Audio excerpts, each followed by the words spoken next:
Hey everybody, you're watching Cole the Corn Star. Good morning everybody, welcome to the main farm, aka my house, aka where we are going to be working today. For today's project, my friend Roman and I are going to be working on the farmhouse in the new underground movie theater. We are going to start getting things ready to be able to pour the floor down here. I would really like to say that getting ready for concrete down there is as simple as getting our concrete tools out and putting our concrete boots on.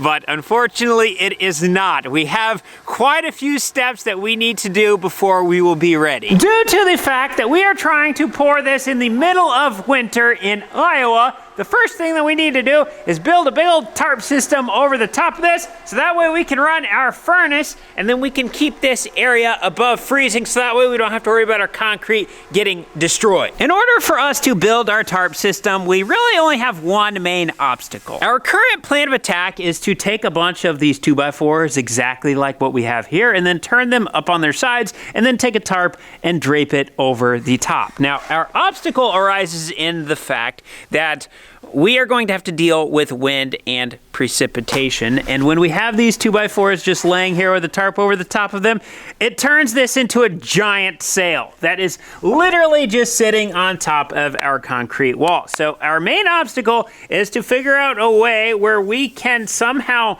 mount those boards to the top of our concrete wall, so then that way we don't have to worry about 40-mile-per-hour winds with a few inches of snow coming in and just blowing our tarp off of the top of the underground movie theater. After doing a little bit of thinking, Roman and I have came up with an idea. When we were pouring the foundation for the underground movie theater, we installed these wet set anchor bolts. We have these every 4 feet along the entire perimeter of the underground movie theater, and what these are going to allow us to do is to be able to take a board, and then we'll be able to drill a hole in the board, and then we can set the board over the top like this, and then we can take a nut, and then we can tighten that board down to the top of our concrete wall, so then that way we can actually build our wooden wall on top of this board that is fastened to our concrete. Now in our case today, we are not ready to build this wall yet, but if we get our plate installed, we will have it fastened down to the concrete, and then we can just take our 2x4 trusses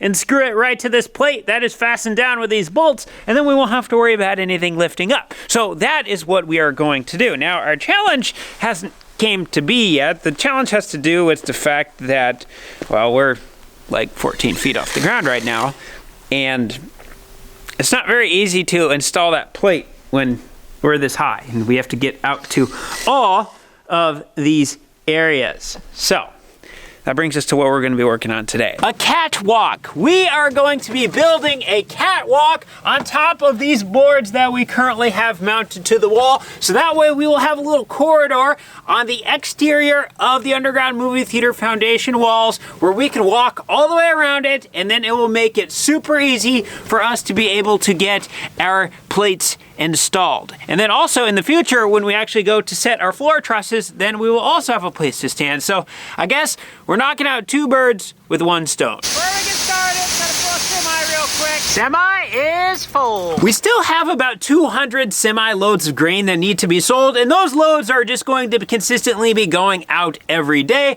Some days we have no trucks coming in, some days we have 8 trucks coming in. It just depends on the hours of the processing plant, and then also who we have available for truckers that day. So today, I believe there is going to be either 3 or 4 loads brought in, and we've already brought in 2. But anyway, now that the trucks are on the road, we are going back to our catwalk system. So we are going to be taking 3 2x4s and making this triangular structure, and then we're simply just going to be setting it up here, and then taking a concrete screw, and then concrete screwing it to the wall, and then we're gonna do this every few feet along the way, and then we'll just set boards on top to connect everything up, and then that will be our little catwalk. Roman, how many do we need to make?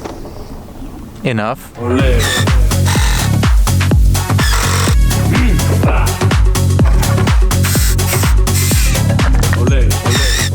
We're thinking about putting on one of our little triangle brackets every 10 feet, which means we will need approximately 20 of them. And then with all the little in and out corners and stuff, I'm guessing we're probably gonna need somewhere around 30. We have about 20 of them done, so we're gonna hang these up first.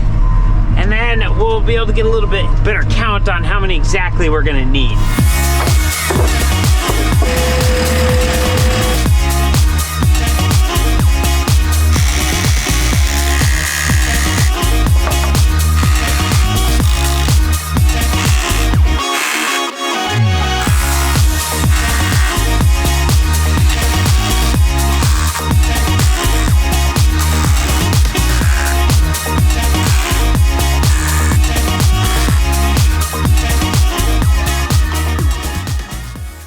We now have about 20 of our little catwalk brackets up, and we did decide to go with a 6-foot on center instead of a 10-foot on center because we thought 10 feet might be just a little too far apart. We have officially made it all the way to here, and we just have this side left, so we need to make 15 more of them, and we're gonna have to do this quick because we're losing daylight fast.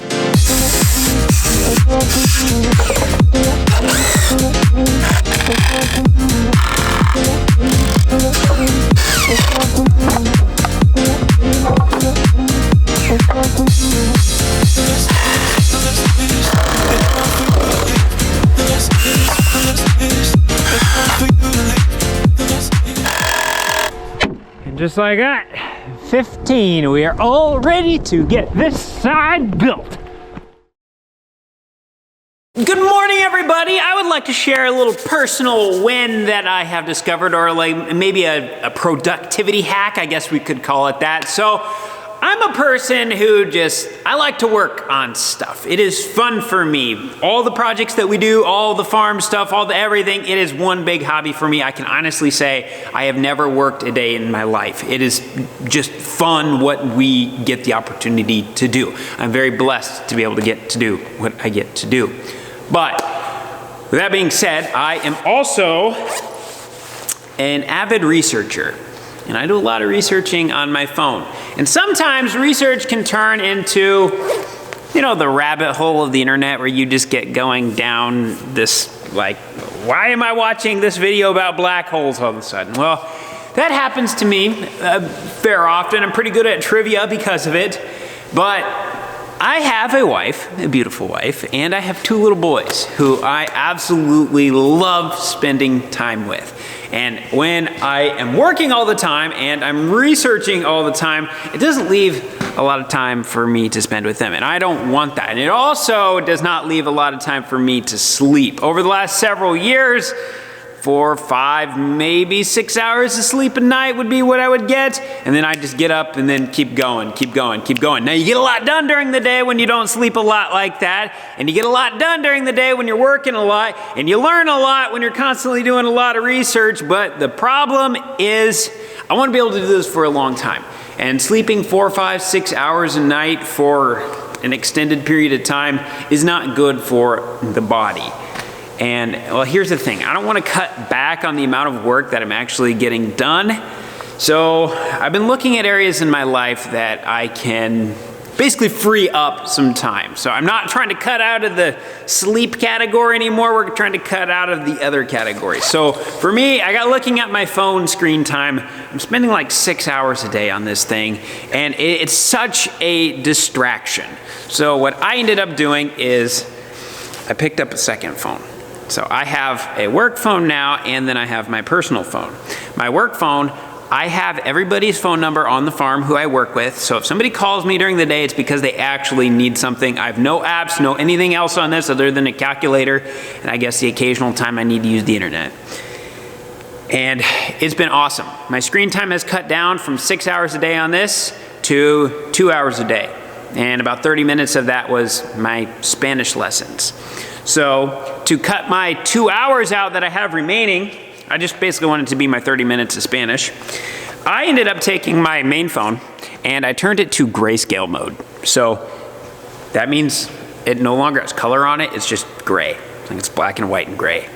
And it's super boring, and it is amazing how much it makes you not want to be on this thing. So my screen time has been cutting down to less than an hour a day now, which is incredible. I have so much more time. I actually get to sleep all night. I get my full 8 hours, and it is incredible. I've actually gotten over 8 hours. I haven't gotten over 8 hours of sleep in like, probably since I was like 12. Maybe a couple times sprinkled in between from the time I was 12 to now, but it's been awesome. And I've been getting a lot of stuff done. I've not been cutting out of my work. I've not been cutting out of my sleep. I get to spend some more time with my family, which I absolutely love. So this isn't gonna be a for everybody thing. Maybe you have more self-control than I do when it comes to my phone, but I found I don't know exactly what my phone bill is. I think it's like $100 a month, but that comes out to $3 a day. So it basically, if I'm saving 5 hours every single day and it costs me $3 to save $5 hours, that is a trade I will make every day.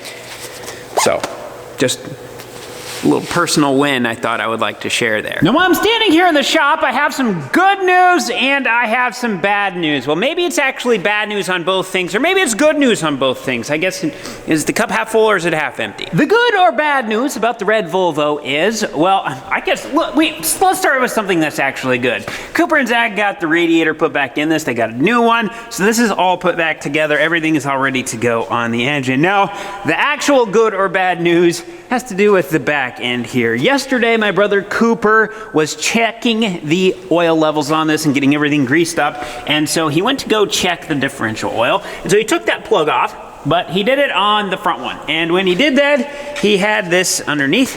And, well, a bunch of stuff started coming out that looked like water.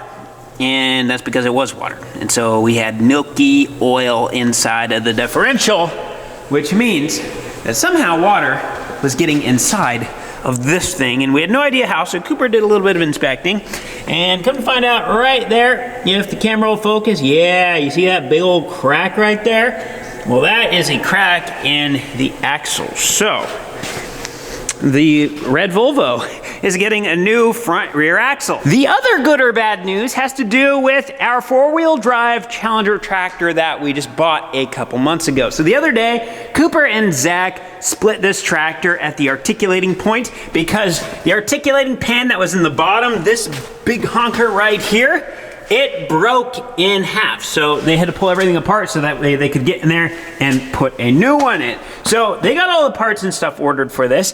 And then I got an email from a guy, I'm just gonna call him Mysterious Mike. Now Mysterious Mike said, hey, there's an update kit available for this tractor. You need to get that update kit. And then also, I think there's bigger problems than just this braking. So my brother called him, talked to him for like 2 hours, and they did a whole bunch of measuring. They got the caliper and stuff involved so that way they could figure out the diameters of stuff and figure out how much things have wore.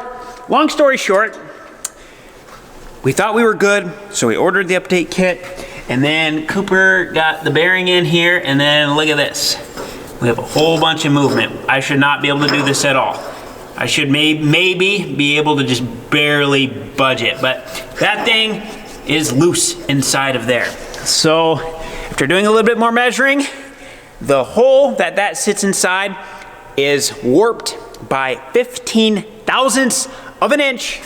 So they're going to have to take this cover off. Someone's gonna have to come out and basically weld inside of here once this bearing cover is out. So it's just the metal part of this, but they're gonna weld inside of there. Then they have this special honing drilling tool that they can clamp onto here. And then they are basically going to re-bore it out to the exact size of what this bearing is, and then they are going to cover this bearing in nitrogen, so it's going to make it super cold, and then it's going to shrink it just a little bit. Then they'll be able to set it in here, and then once it warms up, it'll be super tight inside of there, and it'll be exactly the way that it's supposed to be.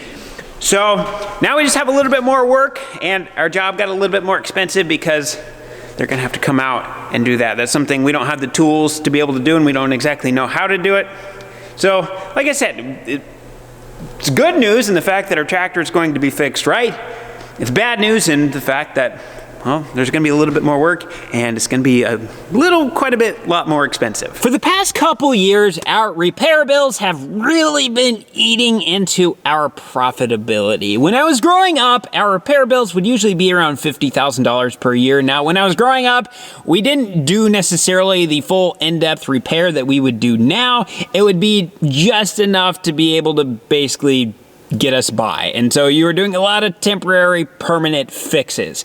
And then when I got a little bit older, then our repair bill started getting up into that $70,000 to $80,000. We started fixing things a little bit more correctly, but we didn't necessarily do the full everything.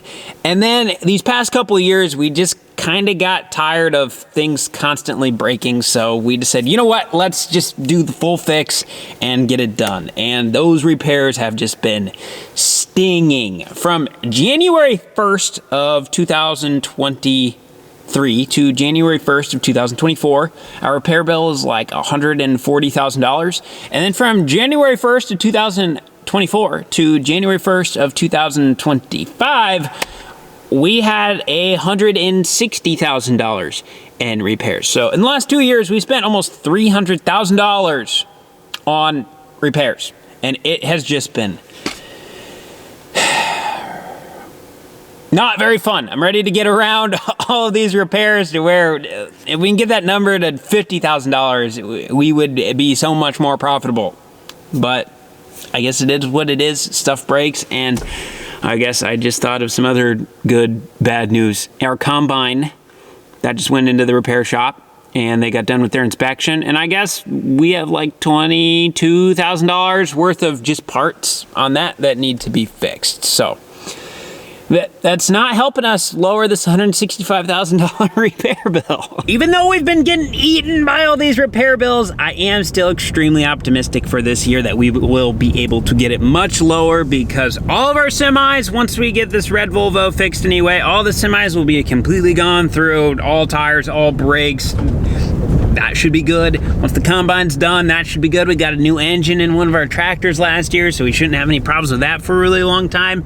So it's just one of those things. The lot's just been hitting at once, but hopefully it's just it all hit at once, and then it will be done and then die way down. We are now back on the farm this morning. We're gonna finish hanging up those little brackets that Roman and I were working on yesterday, and then also here in a little bit, we are going to have a trailer coming with some seed, and we are going to be unloading some of our corn seed into the big machine shed. And it looks like we have another semi hauling corn pulling in. Yesterday, they ended up hauling in a total of 6,800 bushels. So 6 semis, and they were hauling like 1,150 bushels a load. Hey Justin, I have good news for you. What's that? You're not going to fall. I'm not. Because you're on camera, and you never fall when you're on camera. All right. Justina needs one more triangle bracket, so I'm gonna see if I can put some scraps together here and get one made for him. That looks like a high quality piece of dimensional lumber right there. And that looks like a high quality piece of dimensional lumber. Man, look at this. We got all the raw materials that we need.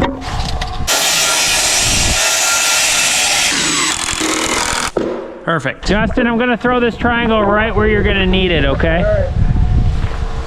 So if you can't find it, it's right there. They just rolled in with our seed. We have 2 pro boxes and 2 pallets that need to be unloaded, so I'm gonna need the skid loader for that. My dad is currently cleaning up some little spilled corn piles over here on the bin side, so I'm gonna have to rob the skid loader from him. Oh my goodness, we must have had a little bit of a snow yesterday.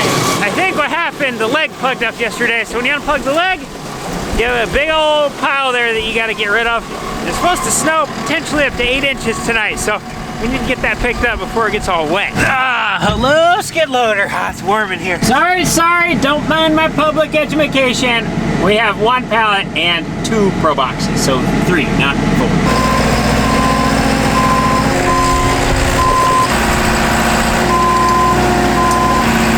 With the delivery of the 2 pro boxes and the pallet of corn, we now have 300 of our 1,000 acres of corn seed. What I'm wanting to do this year is I'm taking early delivery of everything, so that way I can take samples out of them and I can send them off to a lab, and then I can get them tested, and then that test will tell me which seeds will be better for us to plant first, because when we plant first, usually that's when we have our coldest, dampest soil, and those tests will tell us which seeds will have a better germination or a better growing rate basically in the cold, damp soil. So I'm kind of excited for this. I've never done it before. It takes like 6 weeks to get the test results back, so I need to take delivery of everything early so that way we have plenty of time to get the results back before we're ready to plant. With our seed delivery, I also got a $160,000 invoice for our weed control products. So with that being paid, we now have all of our inputs for the next crop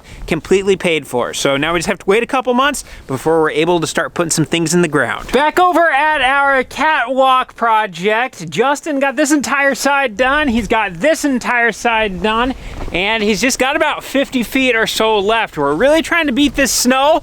And then also we have another project that we're gonna be working on this afternoon. So once we get this one done, we're gonna be rolling out of here and we're gonna be going down to my mom and dad's house.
I tell you what, adding in the work phone, that was a good move. I should have done it years ago. I literally spent 10 minutes on the phone today and we got so much stuff done. Our little catwalk system and our cleanup ended up taking longer than we anticipated. We did have a project that we were going to work on down here at my parents' house today, but we just didn't get to it. Ultimately, our cleanup took a lot longer because we ended up cleaning up a lot more than we originally planned because our snow forecast kept growing, so we were supposed to get a lot more snow than we originally thought. And so tomorrow we're supposed to get the snow, and then the day after no snow, but then the day after that snow, day after that snow, and then 40-mile-per-hour winds. So if we get 8, 10, 12 inches of snow, and then we get 40-mile-per-hour winds, we could have huge drifts all over everything. So like our big dirt pile outside, not our dirt pile, our big wood pile. We wanted to get that picked up so that way it didn't just completely get engulfed. And then anything that we had sitting on the sides of the driveway that could catch snow behind them,